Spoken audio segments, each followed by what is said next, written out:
아, 상황이 좀 좋지가 않습니다. 네, 챔피언스리그 진출권을 희망하고 있었어요. 토트넘이 네. 사실 조금 꼬꾸라질 때 지금 내려오고 약간 좀 분위기 안 좋아요. 그 자리는 우리 자리다 하고 지금 맨유는 이미 올라가 있고 뭐 당연히 리버풀도 거기에 도전하는 위치에 있었고 그러면서 지금 상위권 싸움을 좀 치열하게 가져갈까 했는데 리버풀도 꼬꾸라졌어요. 네, 물론 그건 있습니다. 브랜트포드가 올해 완전 도깨비 팀이에요. 지금 우리가 생각하는 챔피언스리그 티켓 그리고 우승권 팀들을 발목을 다 찼어요. 맨유, 맨시티 그리고 리버풀. 예외 아스날. 아스날은 이제 원정 가서 이겼는데 아스날 솔직히 좀 지금 생각해보면 그런 게 솔직히 그때 개 털었거든요. 그때 살리바 헤더골 먼저 나오고 되게 쉽게 이겼어요. 쉽게 털었는데 지금 하는 거 보면 와 그때 이기길 잘했지. 어쨌든 굉장히 지금 상황 이런 마당에 리버풀 팬들은 좀 화가 날 만한 상황이거든요. 맞아요. 캐러거도 화가 많이 난 것 같고 어떤가요? 화가 많이 나 있죠. 화가 많이 나 있는데 그래서 좀 비교적 평안한 것 같은데. 그게 이제 좀 자고 와서. 그런데 2시 반 경기가 사실 중계하는 입장에서 제일 지약이에요. 솔직히 말해서 4시나 아니면 12시 이런 거는 괜찮아. 근데 2시 반이 가장 좀 애매해요. 일단 전에 애매하게 자서 몸도 몽롱하고 또 자야 되는데 중계할 때 이미 화가 이렇게 나는데 잠이 못 쉽게 오고 있어요. 그럼 잠도 푹 못 잔단 말이야. 맞아요. 일어났는데 일어나자마자 또 폰목을 봤어요.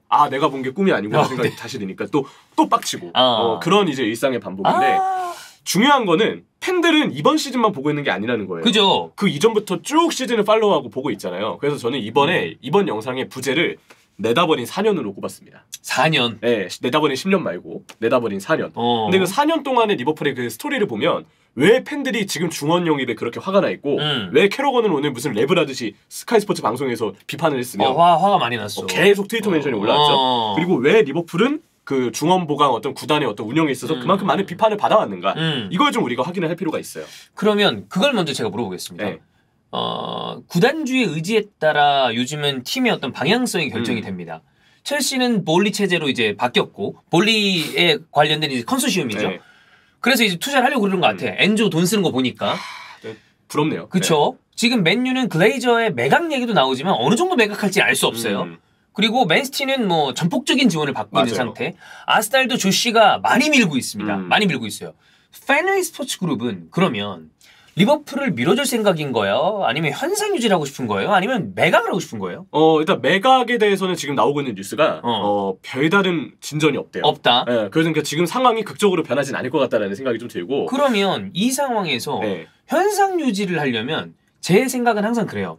투자가 현상 유지일 수 있어요. 왜냐면 모두가 투자를 하고 있잖아. 다 쏟아붓고 있으니까. 그럼 여기에서 특별한 것을 하려면 더 투자를 하거나 특출난 감독을 데려오거나. 맞아요. 그러니까 이게 왜 현상 유지를 하는 것처럼 보이지만 밑에서는 막 이래야 겨우 이게 현상 유지가 되는 경우가 많거든. 그렇죠. 근데 지금 그럼 리버풀은 과연 그 노력은 하고 있는가? 라는 의구심을 갖게 되죠. 그들이 뭔가 확실하게 우리는 이게 목표입니다라고 얘기한 거면 분명한 멘트는 없어요. 근데 지금까지 추정해봤을 때 다른 구단들이 푸시해주는 것만큼 리버풀을 잘 지원하고 있는 모습은 아니죠. 얼마 전에 보스턴 레드삭스 홈경기장에 존앤이 왔는데 야유받았대요.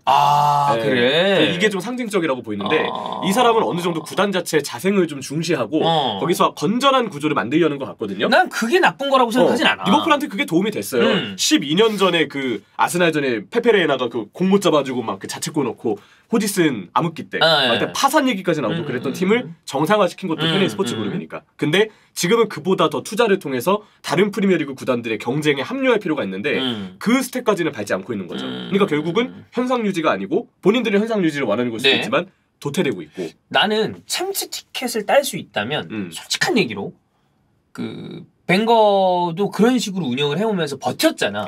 그런 시기는 있을 수도 있다고 생각해. 너무 과열이 됐다가 결국엔 투자 대비 성과가 안 나오면 그것도 이제 골치 아픈 문제거든요.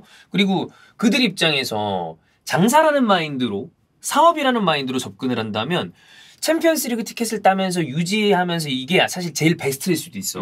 근데 내 돈을 그냥 사지를 때려박을 수 있는 시스템도 아닐 뿐더러 그렇다면 챔스 티켓을 유지를 해야 되는데 지금 상황이 프리미어리그가 챔스 티켓 따기도 어려운 상황이란 말이에요. 맞아요. 근데 지금 자칫하면 이거 티켓 못 따요. 네. 그러니까 이거는 지금 현상 유지 챔스 못 가게 생겼는데 말이 안 되는 상황이죠. 이게 밑으로 가는 거란 말이야. 그래서 방향성의 문제가 좀 있다는 얘기를 하고 싶어요. 일단 목표 자체도 지금 좀 불분명한 뿐더러 방향성의 문제가 있다. 그리고 그 방향성은 어쨌든 내용적으로 보더라도 리버풀이 최근 몇 년 동안 계속 반복되었던 문제점이 있는데 그거를 그냥 가만히 두고 있었던 것 자체가 어떤 걸 목표로 하든 방향성 자체가 잘못되어 있다. 애매하다. 그리고 그 방향성을 비판할 때도 우리는 중원을 짚고 넘어가야 한다는 얘기를 좀 하고 싶어요. 어쨌든 핵심적인 이야기는 4년 동안 무엇을 했는가? 그리고 중원에는 어떤 문제가 있는가? 요거를 같이 엮어서 체크해 보겠습니다. 타이틀만 먼저 얘기할게요. 4년 반 동안 중원 영입이 한 명밖에 없었습니다. 티아고 알칸타라.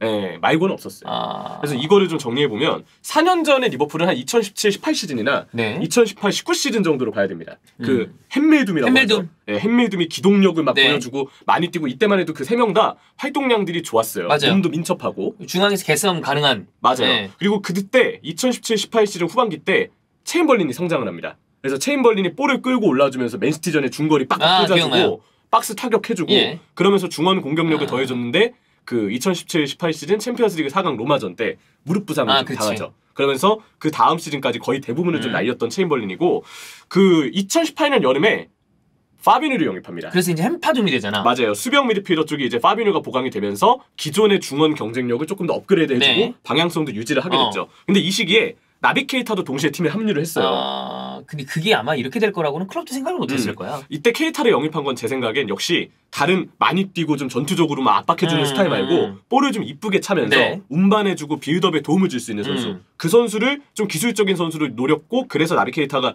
영입이 됐다고 생각을 하는데 잦은 부상으로 인해서 플랜이 깨졌습니다. 깨졌죠. 그리고 이 4년 전에 이 상황이 저는 지금 리버풀 중원의 구성에 있어서 결정적인 역할을 했다고 생각을 해요. 심대한 타격을 입은 건데. 맞아요. 근데 나는 그게 있어요.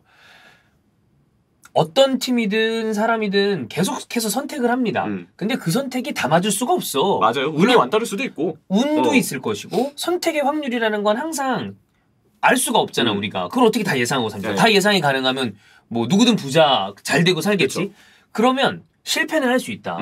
결국에 제가 항상 하는 얘기지만 그럼 그 다음 대응이 중요해요. 네, 관리를 잘해야 돼요. 케이타가 깨졌다면 그 다음 스텝을 어떻게 밟을 건지가 중요했다고 보는데 이게 결국에는 나는 그게 FSG의 의지든 클럽의 의지든 거기에서는 문제가 있었다고 봅니다. 그래서 그 4년 동안 어떤 스텝을 밟았는지를 봐야 돼요. 그 4년 동안의 일을 추적해보면 일단 나비 케이타의 잦은 부상을 계속됐습니다. 네. 근데 리버풀은 케이타가 복귀하면 어떻게든 케이타를 썼어요. 뭐 이거는 역시 케이타를 아무리 부상이 많아도 중원의 한 자리는 케이타가 차지한다라고 팀 자체적으로는 4년 동안 계속 판단했다는 거죠. 그런 것 같아. 머릿수가 그렇게 있으면 보강을 하는데도 소극적일 수밖에 없죠. 맞아요. 그리고 체인벌린도 완전한 부상 복귀를 하지 못했어요. 잔부상에 시달리면서 계속 빠져있기를 반복을 했고 베이나이둠은 갈수록 시야와 공격 전개에서 그 가림막을 쓴 것 같은 문제점을 노출하다가 2021년 여름에 팀을 떠났습니다. 근데 베이나이둠이 떠났다는 건 주전 중원 자리 한 자리 차지하는 선수가 고정적으로 빠졌다는 거고요. 그렇지. 이 선수의 장점은 또 철강왕이었어요. 맞아요. 잘 안 다치잖아. 네, 그런 중원의 한 자리를 계속 차지하고 많이 뛰는 선수가 이탈했다는 것도 전력의 마이너스입니다. 자, 그러면서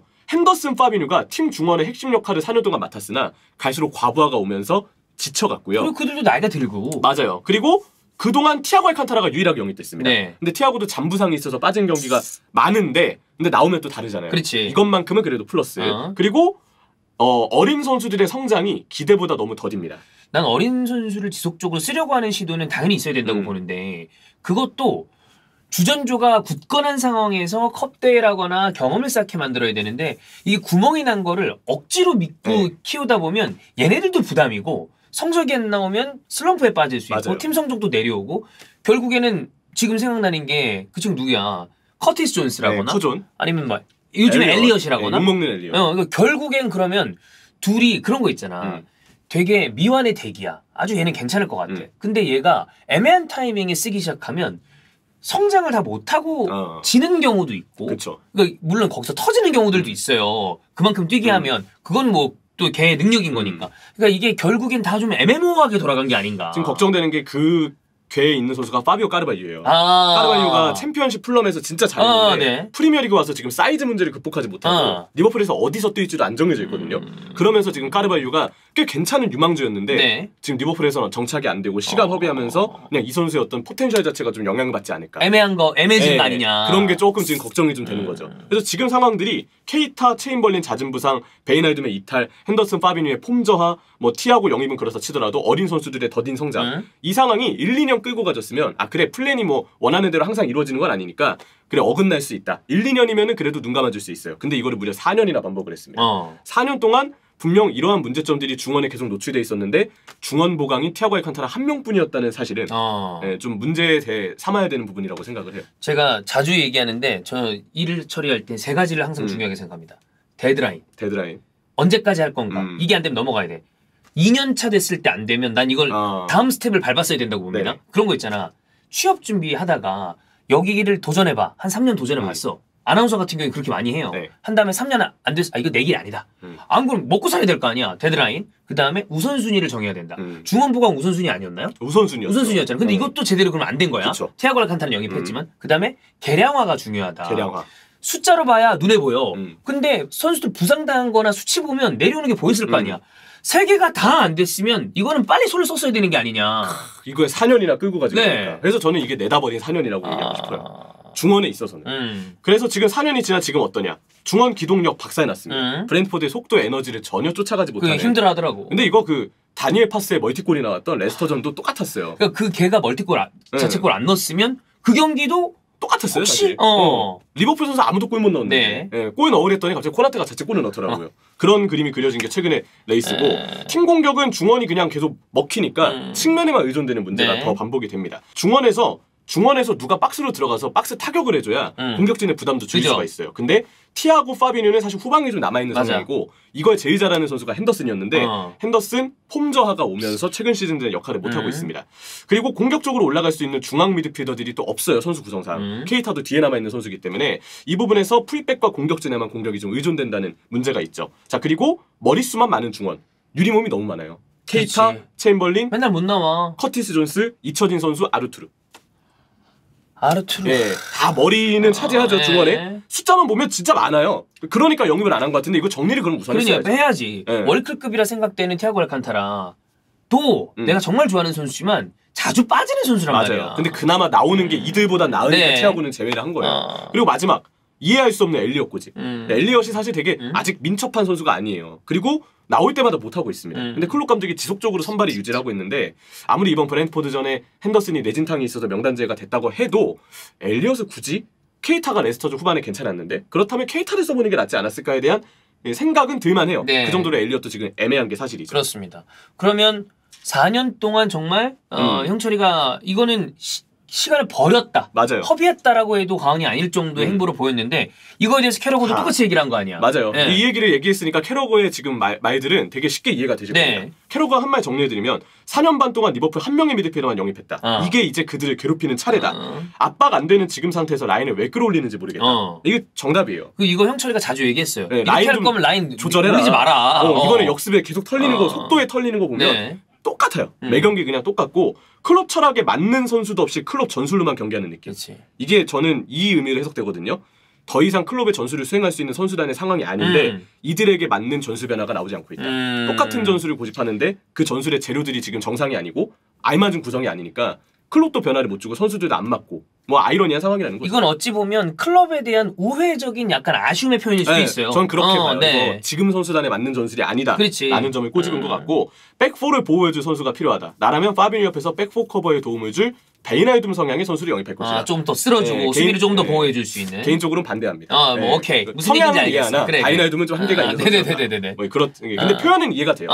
자, 리버풀은 미드필더 보강에 2억 파운드는 써야 한다. 3,076억 원. 3명 정도는 영입해야지. 그러니까 수준급의 선수 2-3명은 무조건 데려와야 된다는 얘기죠. 그리고 이런 얘기도 있었어요. 축구 스타일의 변화 이후 벵거의 아스날이 한계를 맞았던 때를 보는 겁니다. 이게 벵거의 아주 찬란했던 시기 말고 말미에 그 있잖아요. 이후에 어려웠던. 그때 우승을 좀 못하거나 FA컵 우승을 하더라도 리그에서 우승권이 아니었다. 한계가 드러났을 때. 챔스 삐걱거리고 뭐 이랬을 때. 진짜 한계가 보였을 때처럼 리버풀도 지금 한계가 보인다는 거죠. 올 시즌은 클럽 축구를 많이 보지 못했는데 상대를 전혀 대응하지 못하고 있다. 수비는 어기적거리고 있다라고 얘기했고요. 이외에도 되게 많았어요. 엘리어 파비오 까르발류는 클럽팀 레벨 아니다. 케이타 애매하다. 지난 2경기 승리 운이 좋았다.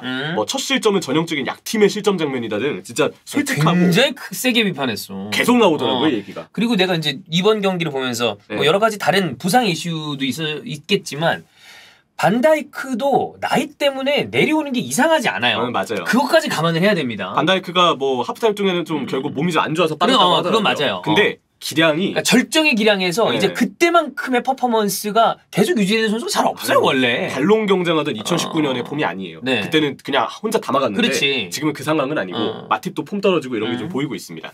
그래서 리버풀이 위기를 탈출하려면 제가 얘기했던 내용, 캐러거가 얘기했던 내용을 좀 다시 되새길 필요가 있어요. 중원 보강 꼭 해야 된다. 이건 결국엔 돈이 투입이 돼야 돼요. 팀 스타일에 안 맞는 엘리엇은 일단 지금 당장이라도 선발에서 좀 빼야 된다. 그리고 현재 중원 상태로 라인을 올리는 축구는 지향할 필요가 있다. 그리고 상대 대비 더 확실하게 해야죠. 진짜 약팀 같은 모습이었어요. 세트피스 잘하는 브랜트포드 상대로 그렇게 손 놓고 있는 그치. 거는 진짜 알맞은 대응이 아니었다고 보고요. 부상 탓에 공격진 뎁스가 안 좋은데 학포 영입했거든요. 네. 빨리 명단에 등록시켜야 됩니다. 그냥 바로 명단에 올려야 돼요. 그렇지. 등록은 됐다고 하는 얘기가 있더라고요. 이게 클럽이 새로운 선수 오면 쓰는 데까지 시간이 좀 걸리는데 겨우 영입은 지금은 예외지만 비교적 빠르게 안착을 시켜야죠. 디아스처럼 네. 빨리 써라 이 얘기를 하고 싶고 누네스 문제. 누네스가 빌라전 레스터전에 슈팅 13개를 때렸는데 기대 득점 1.82에 0골이었습니다. 이번에 브랜트포드전 슈팅 3개 기대 득점 0.85에 0골. 하나 넣었는데 오프사이드로 취소. 누네스가 아무리 내용이 좋다고 열심히 뛰는 게 좋다고 해도 근데 스트라이커는 결과입니다. 사실 이번에 그 처음 기회를 전반에 살리기만 했어도 경기가 달랐을 거예요. 완전 다르죠. 골 못 넣는 공격수가 있는 팀의 답답함. 개인적으로 첼시의 티모 베르너가 자꾸 생각이 나는데 누네스도 이거 좀 약간 지금 심각한 문제라고 봅니다. 본인 이게 공격수가 이러면 자신감이 떨어져 가거든. 골을 어떻게든 넣어야 이게 혈이 뚫립니다. 그럼요. 올해 챔피언스리그 티켓은 정말 어떻게 될지 모르겠어요. 개인적으로 아스날 맨시티는 챔스는 저는 티켓은 가져갔다고 봅니다.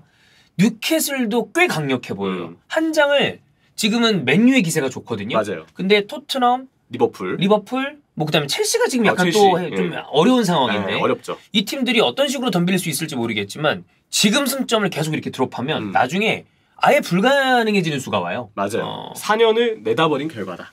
저는 이게 예상됐던 일이라고 생각합니다. 겨울 역시는 잘 생각해야 됩니다.